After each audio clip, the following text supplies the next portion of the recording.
नमस्कार। आज की दुनिया देखिए कितनी तेज रफ्तार है, कितना तनाव है। हर कोई बस भाग रहा है। हाँ, ये तो है। सुकून, शांति, ये शब्द जैसे कहीं खो गए हैं। बिल्कुल। और ऐसे में वो गहरी साधना, ध्यान, योग, इसके लिए वक्त निकालना तो भाई बहुत मुश्किल लगता है। सच में, तन पर भी बोझ, मन पर भी, लेकिन अंदर एक आवाज तो उठती है, शांति चाहिए, जुड़ना है कहीं। और शायद इसी आवाज का जवाब रामकृष्ण परमहंस के एक विचार में मिलता है। उन्होंने बहुत सीधी बात कही थी क्या कहा था उन्होंने? कि देखो, ये जो दौर है, ये कलयुग, इसमें वो पहले वाली कठिन साधनाएं, घंटों का ध्यान, वो शायद सबके बस का नहीं रहा अब। हाँ, वो कहते थे कि आज का जीवन, हमारा खान पान, हमारी चिंताएं, ये सब ऐसी हैं कि वो पुरानी पद्धतियां आम इंसान के लिए बहुत कठिन हो गई हैं। तो फिर रास्ता क्या है? कोई आसान तरीका? उन्होंने बताया, एक बहुत सीधा सरल रास्ता, ईश्वर का नाम लेना, बस नाम स्मरण। नाम स्मरण। सुनने में बहुत सरल लगता है। तो आज इसी पर बात करें। इसकी ताकत, इसकी सिंप्लिसिटी, ये आज के लिए इतना जरूरी क्यों है? जरूर। और रामकृष्ण परमहंस ने इसे कैसे समझाया, वो भी बहुत दिलचस्प है। हाँ, उन्होंने कोई उदाहरण दिया था शायद। हाँ, बहुत सुंदर। सोचिए, एक पेड़ है, हम्म। उस पर ढेर सारे पक्षी बैठे हैं, चूं चूं चाचा खूब शोर मचा रहे हैं। हाँ, ठीक है। अब अचानक कोई आके जोर से ताली बजा दे, क्या होगा? अरे, वो तो सारे पक्षी फुर से उड़ जाएंगे, एकदम शांति हो जाएगी। बिल्कुल यही रामकृष्ण कहते हैं। ठीक ऐसे ही जब आप पूरे जोश से, पूरे ध्यान से ईश्वर का नाम लेते हैं ना, हाँ। वो नाम लेना आपकी ताली है। और मन के अंदर जो ये बैठे हैं ना, पाप, बुरे विचार, पुरानी गलत आदतें, ये सारे नकारात्मक पक्षी, अच्छा। वो सब उड़ जाते हैं। नाम स्मरण क्या है? मन को साफ करने वाली ताजी हवा। वाह, ये तो कमाल की उपमा है। मतलब बात एकदम साफ हो गई। है ना? लेकिन एक बात समझ नहीं आई, उन्होंने ये क्यों कहा कि पारंपरिक साधनाएं मुश्किल हो गई हैं? मतलब क्या बदल गया है इतना? उनके हिसाब से आज का जीवन जो है वो मुख्य रूप से दो चीजों पर टिका है, अन्न और चिंता। अन्न और चिंता मतलब शरीर की जरूरतें, पेट भरना, और मन की फिक्रें, भविष्य की चिंताएं, बस इसी में इंसान लगा हुआ है। हाँ, बात तो सही है। जबकि योग या गहरे ध्यान के लिए क्या चाहिए? संयम, एकांत, खाने पीने में शुद्धता, एक नियमित स्थिर दिनचर्या। अब बताइए, आज ये सब कहाँ आसानी से मिलता है? नहीं मिलता, बिल्कुल नहीं। भाग दौड़ है, मोबाइल है जो ध्यान टिकने ही नहीं देता, खाने का कोई ठिकाना नहीं, मन हमेशा बेचैन। ये सब तो रुकावटें हैं ही। है ही। पर यही नाम स्मरण की खूबी है। अच्छा, वो कैसे? इसके लिए आपको कोई खास जगह, कोई आसन, कोई खास समय, इसकी बंदिश नहीं है। मतलब कभी भी, कहीं भी? हाँ, चलते फिरते, काम करते हुए, पे बिस्तर पर लेटे लेटे भी मन ही मन आप इसे कर सकते हैं। कोई तैयारी नहीं चाहिए। ये तो बहुत प्रैक्टिकल बात है। आजकल तो लोग हर चीज में साइंटिफिक प्रूफ मांगते हैं। क्या इसका भी कोई वैज्ञानिक पहलू है, कुछ कनेक्शन?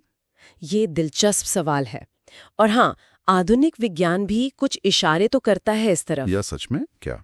एक टेक्निकल टर्म है, न्यूरोप्लास्टिसिटी। न्यूरोप्लास्टिसिटी? ये क्या होता है?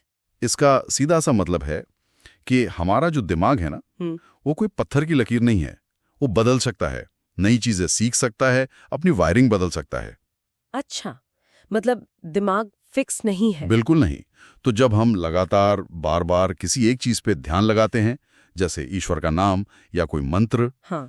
तो ये हमारे दिमाग के जो न्यूरल कनेक्शंस हैं, जो रास्ते हैं, उनको प्रभावित करता है। इसे आप एक तरह की मानसिक रीवायरिंग समझ सकती हैं। मानसिक रीवायरिंग, हाँ। जैसे आप लगातार कोई एक रास्ता इस्तेमाल करें तो वो पक्का हो जाता है, वैसे ही लगातार नाम जपने से सकारात्मकता वाले जो मानसिक रास्ते हैं वो मजबूत होते हैं, और नकारात्मक सोच वाले रास्ते वो धीरे धीरे कमजोर पड़ने लगते हैं। अरे वाह! इसे आप मंत्र इंड्यूस्ड न्यूरोप्लास्टिसिटी भी कह सकते हैं। मन के जो विकार है, उथल पुथल है, वो शांत होने लगती है। ये तो बहुत ही रोचक बात है। तो फिर इसे अपनी रोज की जिंदगी में शामिल कैसे करें? कोई सही तरीका? तरीका तो बेहद आसान है। सबसे अच्छा है, सुबह जैसे ही आंख खुले, पहला ख्याल, पहला शब्द ईश्वर का नाम, और रात को सोने से ठीक पहले आखिरी शब्द भी वही। सुबह और रात, ठीक है। और दिन में? दिन में जब याद आ जाए। कोई नियम नहीं, गाड़ी चला रहे हैं, सब्जी काट रहे हैं, लाइन में खड़े हैं, बस मन ही मन नाम दोहराते रहिए। और वो ताली वाली बात, क्या जोर से बोलना या ताली बजाना जरूरी है? देखिए, अगर माहौल हो और मन में उत्साह हो तो कभी कभी जोर से आवाज के साथ चाहे तो ताली बजाकर भी नाम ले सकते हैं। कहते हैं उससे एक वाइब्रेशन, एक सकारात्मक ऊर्जा बनती है आसपास। लेकिन सबसे जरूरी चीज पता है क्या है? क्या? निरंतरता और धैर्य।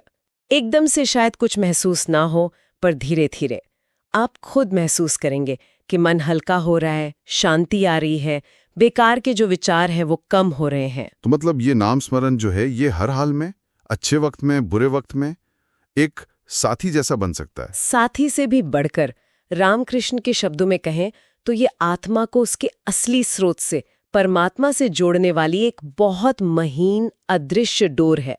एक डोर? हाँ, और ये डोर विश्वास से बनती है और अभ्यास से, मतलब नाम लेने से मजबूत होती जाती है। वो कहते थे इस उलझन भरे युग में जहाँ सब कुछ भ्रम जैसा है, वहाँ नाम ही सबसे बड़ा, सबसे सच्चा सहारा है। बहुत खूबसूरत बात कही, दिल को छू गई।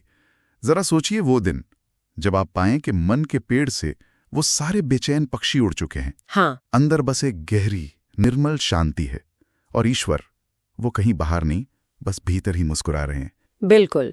और शायद हमारे सुनने वालों के लिए भी एक छोटा सा विचार छोड़ जाते हैं। हाँ, जरूर। आज अपने पूरे दिन में काम करते हुए, भागते हुए, क्या कोई एक छोटा सा पल, सिर्फ एक लम्हा ऐसा हो सकता है जब आप बस ईश्वर का नाम याद करें और देखें कि क्या आपकी अंदर की हालत में, आपके एहसास में जरा सा ही सही पर कोई अच्छा बदलाव आता है?